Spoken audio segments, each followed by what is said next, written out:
এই গত বছর এই 5 তারিখে আপনারা এই ঝাড়ু দিয়ে আপনাদের বিদায় করে ওই দিল্লি পাঠাই দেওয়া হয়েছে। আজকে দেখুন প্রশ্নটা অনেক প্রাসঙ্গিক যে শেখ হাসিনা যদি দেশে ফিরে তাহলে ছাত্র জনতা কী করবে। দেখেন 2000-এর বেশি মানুষ শহীদ হয়েছে, 30,000-এর বেশি মানুষকে আহত করা হয়েছে, তাদের চোখ নাই, পা নাই, কান নাই, তারা পঙ্গুত্ব বরণ করেছে।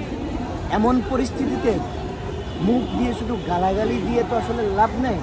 আমরা বলতে চাই ছাত্র জনতার থেকে, সেই কাতার থেকে আমরা বলতে চাই শেখ হাসিনা আপনি আসেন, আপনার জন্য ছাত্র জনতা সবসময়ের জন্য প্রস্তুত আছে।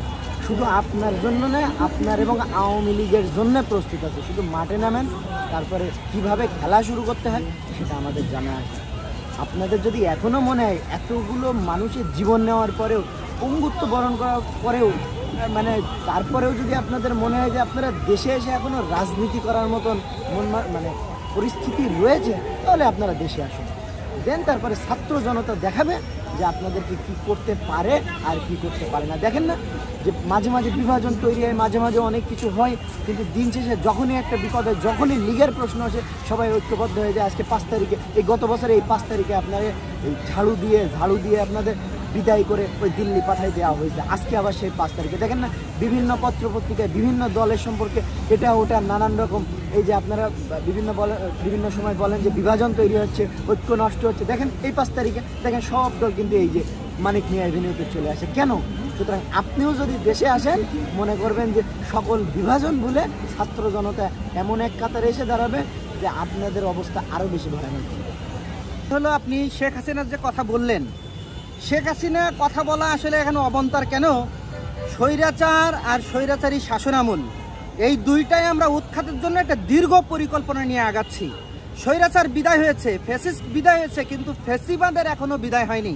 এই ফ্যাসিবাদ বিদায় করার জন্য দীর্ঘ একটা বিপ্লব প্রয়োজন, দীর্ঘ একটা চিন্তা চেতনা প্রয়োজন, রাষ্ট্র কাঠামো বিনির্মাণ করার জন্য একটা চিন্তা চেতনা প্রয়োজন। সেই চিন্তা চেতনাকে লালন করেই আমরা জুলাই স্পিরিটকে ধারণ করে আমরা সামনে আগাচ্ছি। সুতরাং শেখ হাসিনা ফিরে আসবে, ফিরে এসে আবার বাংলাদেশকে দখল করবে, বাংলাদেশে এসে তার শাসনামল চালাবে, এই চিন্তা ভাবনা করাটাই হলো বোকামি।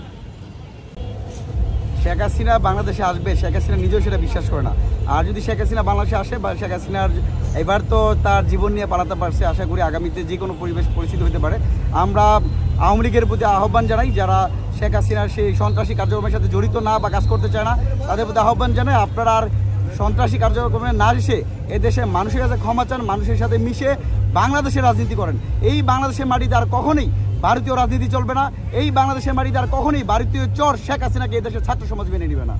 যদি আসে সেক্ষেত্রে আপনারা কি করবেন? যদি আসে না, আমি যেটা বললাম, শেখ হাসিনা নিজেও বিশ্বাস করে না সে বাংলাদেশে আসবে।